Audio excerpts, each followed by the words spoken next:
Good afternoon, everyone. Thanks for coming. I know day two, session before lunch, I can hear stomachs rumbling. So there's a fair few slides to get through, but I'll move through at a pace. I think for that reason, and we're running over, obviously, it's a conference, we do that. There won't be questions, but I'll be around, guys. Come and find me.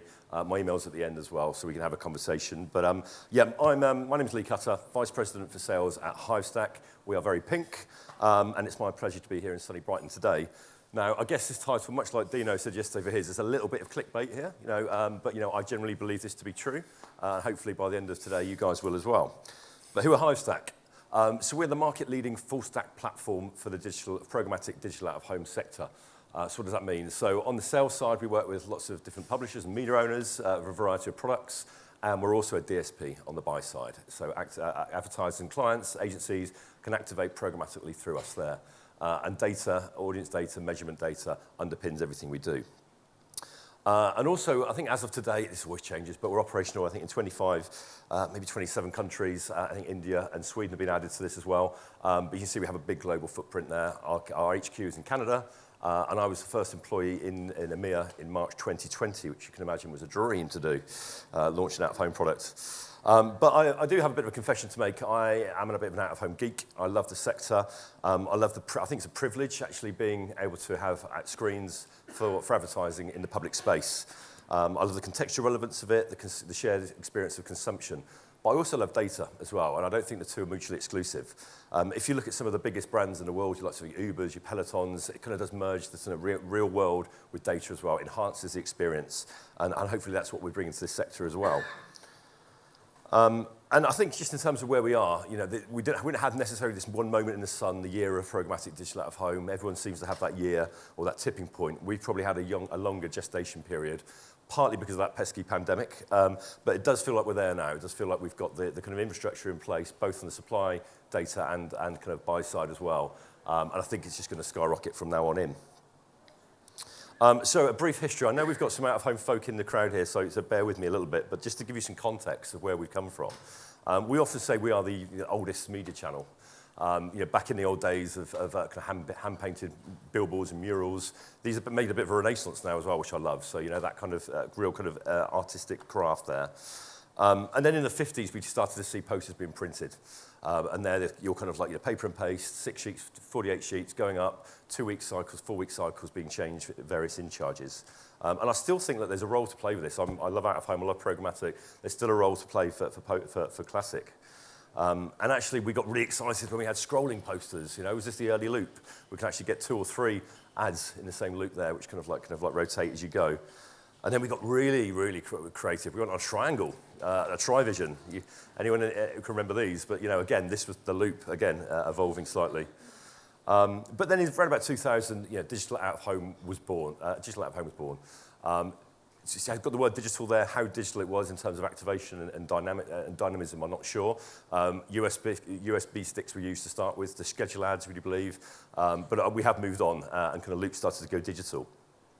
But then a major change happened in 2002. This is when the first web CMS playlists were kind of created. So CMS is basically schedules your ads there. And this is where kind of loops were born. This chap here is Gerard Bucas from Scala, so he was credited for kind of like this change here. And then I guess we had kind of 22 years of where loops ruled. And again, a lot of out-of-home still transact in this way. Nothing wrong with it. If you're an advertiser who wants to be out there getting kind of coverage reach, absolutely works. The one thing I guess you need to be aware of, if you want to be contextually relevant, which is what we're talking about quite heavily, if you think of a D6 outside of Camden Station, throughout the day you have lots of different audiences going through there. But the advertising often will stay the same. It's great if you're a broadcast advertiser, but if you want to just target the kind of like commuter audience perhaps, then you want to make sure that you're serving it at the start of the day, at the end of the day, maybe at lunch breaks, etc. So this is where we are today, really. 2023, this is one of our kind of heat maps here. No more loops, hopefully, again, within our sector. Impression-based delivery, live decisioning, geotemporal data. This is where we are today. And what I want to tell you about is why this is the place to be, why we think we are the hottest channel right now. So 10's a good number, isn't it? It's never top 9 or top 11 or, thankfully, top 102. It's the top 10 reasons here today why we think this is the hottest channel. Infrastructure, massively important. So I think, when we kind of like launched initially or looked to launch in EMEA, there weren't necessarily the availability of screens on a programmatic basis. Again, digital screens in the UK have evolved and grown heavily. I think over a 5 or 6 year period, it's gone from 6,000 screens to around 35,000 screens. And also, it's the best sites that are being developed into digital screens as well. So you look at where the best impressions are, the best positioning for the screens to be developed, the best of the best almost. And they are beautiful screens, again, in the public domain, so we need to make these beautiful. So supply has come, which is a really, really key part of this. Super premium, national scale, they're there for their buying. And also, it's in lots of different environments as well. So when you think out of home, you think kind of roadside, you think transit. But now there's so many different kind of venue types, which again starts to step into the digital space, the online space, when you can actually buy gyms, you can buy offices, you can buy taxi, you can buy convenience stores, you can buy chicken shops now as well if you want to do that. So there's lots of different venue types there which you can be really contextually relevant in also.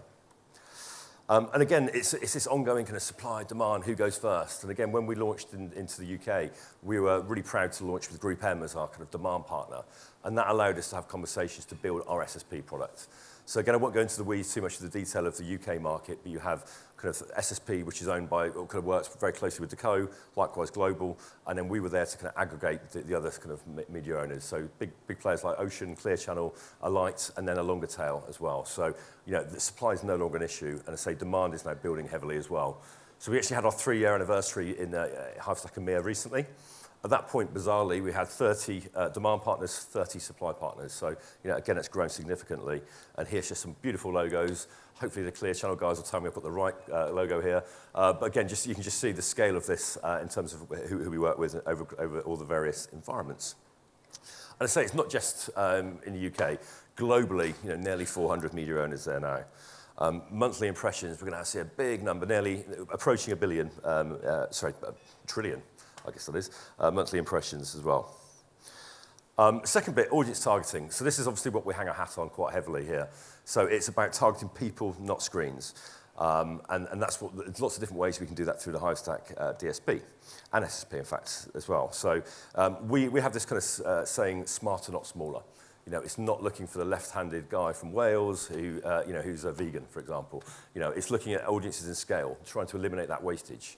We need to remember that it's a one-to-many channel. It's not one-to-one, but it's one to a very tightly defined many, if you like. That's what we're trying to achieve. And we do it through geotemporal data targeting. So the kind of 3 steps, if you like, is kind of analyze, understand where movements of audiences are taking place, understand the best moments to target them, eliminate as much wastage as possible, and then obviously activating the best screens creatively and placement-wise, and the right format and venue type. Now again, just from if you let me indulge you for Hivestack and what we can offer here, so different levels of sophistication with their targeting here. So from very simply choosing a point of interest, setting a radius, and then kind of surfacing the inventory in the area. Very simple there, right through to kind of like, using custom audiences, which I'll show an example of in a second, and journeys, which is something which is in kind of beta at the moment, where you actually can look at modeling an A to B journey. And actually, so if you're looking at people going into Harrods, for example, you can look at the postcodes most prevalent, looking at that journey, looking at that route in, surface that inventory, and start that kind of path to purchase really, really early in the day.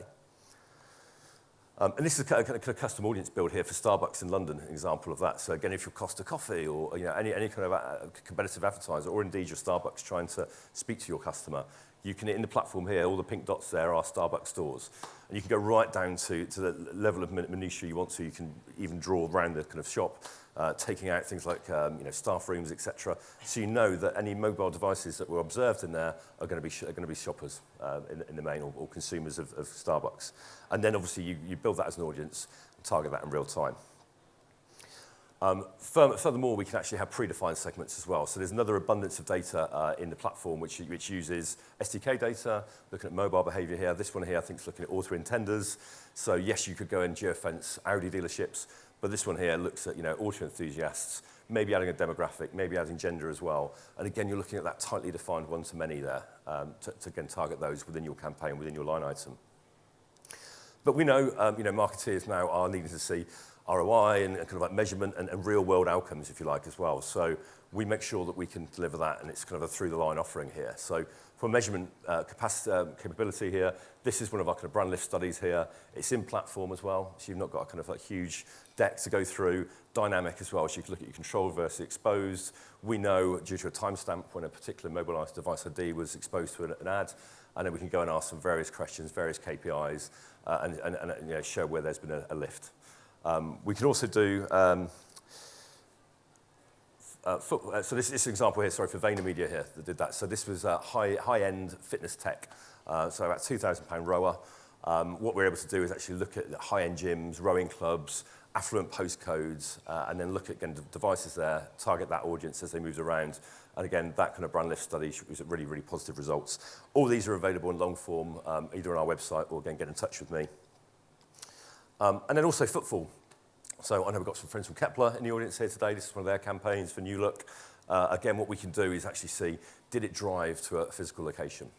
Nirvana for us, right? And Nirvana would be looking at EPOS data. We'll get into that hopefully in the future. But yeah, this is great. We can look at modeled incremental walk-ins, see, you know, were those devices later observed in a New Look.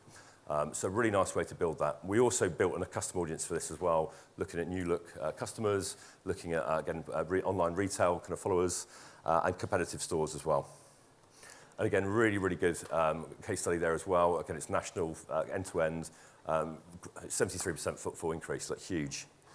And I think, you know, out of home, we've always been really good at the brand awareness, the upper funnel kind of piece. I know funnel gets talked about and dismissed in equal measure probably these days, but this is now moving out of home in a programmatic sense to operate in the mid-funnel kind of arena as well, and we can justify that.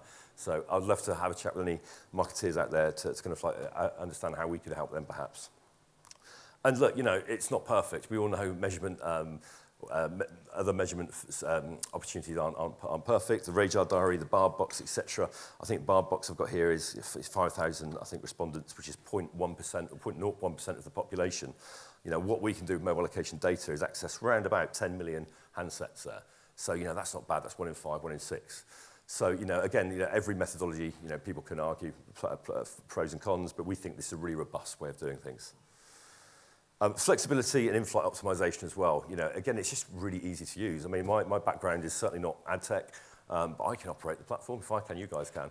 And it's like a way that you can obviously come through here, change your pacing strategies, change creative very, very quickly, move budgets around, change your locations, all at a click of a mouse.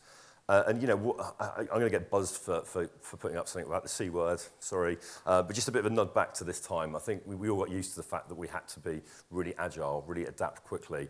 So from an out-of-home point of view, obviously it wasn't a great time. We weren't allowed out of home. But then when we came out of that and we had local lockdowns, for example, you know, Leicester, I think, was the first one that went into that. You know, again, a couple of clicks of the mouse, you've taken Leicester out. Maybe central London's got into that. Let's look at National Roadside. So, you know, it always, the lessons we learnt from these kind of like, you know, before and afters, we can take into the modern world now and beyond COVID and just get used to that agility. So look, moments do matter. Again, you have to have a pun involving do somewhere in there. But we have always talked about DCO in this space and, you know, haven't necessarily done it brilliantly. Also, we've probably been really guilty as an out-of-home industry of celebrating the fact that, hey, it's sunny, let's trigger an ad for an ice cream. You know, it's important, but, you know, we can do a lot more of that now. So this is DCO and what we call DMO, which is dynamic media optimization, which effectively is triggers, moments we call it there. And it's real-time data here. You know, there's so many of these we can do, literally moving away from just doing pollen or kind of weather. We can do all this kind of stuff here. So traffic, if there's high traffic, maybe you can serve an ad with more copy, for example. Live news you can activate against share prices, for house prices, anything you need to. It's basically done in Boolean logic, which is true, false. So if there's any example you want to give me, we can probably find a way of doing it. We were asked to do one for bird spotting, believe it or not. And we were actually able to create a moment for that, which was looking at car park data around bird spotting sites and keyword searches for certain birds. There you go. But there's lots of ones here. And I think, you know, just a moment to indulge here. Take a moment to imagine this. I'm a big football fan. I believe every year we play that we're going to win the World Cup. But let's just take it to the final of the Euros, 2024, July. We're playing Germany, always Germany, isn't it? 90th minute, corner for England. Harry Kane pops up, scores a goal. Can you imagine owning that moment as a brand? So I've used BA here. I don't know if anyone's from BA here. It'll get shouted at me probably. But yeah, that's just great to own that moment, that moment of positivity across the country. Amazing. But let's say they got it wrong. It was actually Harry Maguire. Probably wasn't. But again, very, very quickly, we can change that and adapt that. So it's a moment, and it's the DCO working together there, contextually relevant, and just a really, really strong ability to do that. So I'm really excited about this kind of thing we can do here, and I think the contextual relevance here. There's loads of different examples here. Again, I think someone mentioned about the kind of Eurovision earlier here, but across Europe, again, there's no reason we just need to be focusing on the UK. Different results, different feelings, different emotions across the whole kind of UK there, across the whole of Europe. Yeah, with chicken, when KFC ran out of chicken, again, we could have done something really, really cool with that as well. So lots of contextual moments where we could really use our triggers and data well. And again, this is kind of stuff which is fresh out of the box here. So this is looking at social. So social listening, social sentiment. It's still something we're kind of productizing, but again, it's just that positive, is a brand being talked about positively or negatively in social? How can we address that? And we can look at doing those kind of things there as well. Even things like in-store, if you want to go hyper-local, I think Google Popular Moments data tells you when a shop is busy, when it's not busy. So you can drive people to store. If it's really busy, you can switch your ads off, for example. So there's so much we can do. We've only scratched the surface. But I will talk about a weather one here, but this was a really, really clever piece we did with Kinetic and Mediacom for Crystal Ski. So they wanted to obviously get people excited about snowfall in the Alps, but their screens are on Tottenham Court Road or in Leicester Square, wherever they might be. So what we actually did here was a trigger based on weather conditions at destination, activated at source. So, obviously it gets people excited, it's snowing now, it gets you going, so yeah, really cool, and it was a good uplift there as well. So yeah, weather is still really, really important, even though we can do so much more now. And I think also just a bit of a nod to kind of omnichannel as well. I mean, obviously we know omnichannel marketing is really, really important now. We weren't at this party. We've only just been invited to it. And I think, connected TV, digital audio, last few years have kind of like gone in there, and you've seen how spend has really increased within a programmatic framework. And again, I'd like to think that's what we'll start to see now. So we are a DSP ourselves, but as I say, we do work across the kind of full gambit of omnichannels as well. And again, I think we can make a case for working with all these various channels really, really well. And again, just another logo kind of slide here. So again, this is where we have a few hats here. From an SSP perspective, we do partner with all these DSPs as well. So if you guys do work with other DSPs, the vast majority of what I've told you about today, we can activate via our SSP as well. And also, out of home is a global platform. It sounds obvious, but so much is planned in silos, country silos, even kind of like down to very kind of like certain geos. What we're able to do now is literally with the platform, do a bit of paperwork, and you have seats in every single platform you could possibly want, every single market you could want really there. So you don't need to kind of like plan just in silos now if the brief allows. And yeah, just about in terms of like some screens across the world here, everywhere you could possibly want, big beautiful screens. We've consolidated, and we've got that scale now as well. Again, weather one again, but this is a really interesting one because it's not about temperature. This was actually about looking at when's it sunny and really bright as well this was. So not just the sun, British sun, when it pokes out from behind a cloud, it's when it's sunny, you need sunglasses. And again, this was planned, I think, from an office in London across various markets across Europe as well.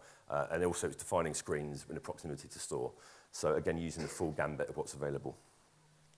And Gucci, I absolutely love this campaign. So this was in the pandemic. We launched this Gucci campaign across 5 different countries, 3 continents, again from one buyer in Stratford, I think at the time it was. And over 100 different creative formats were used. Gucci first-party data was used to influence which creative was triggered.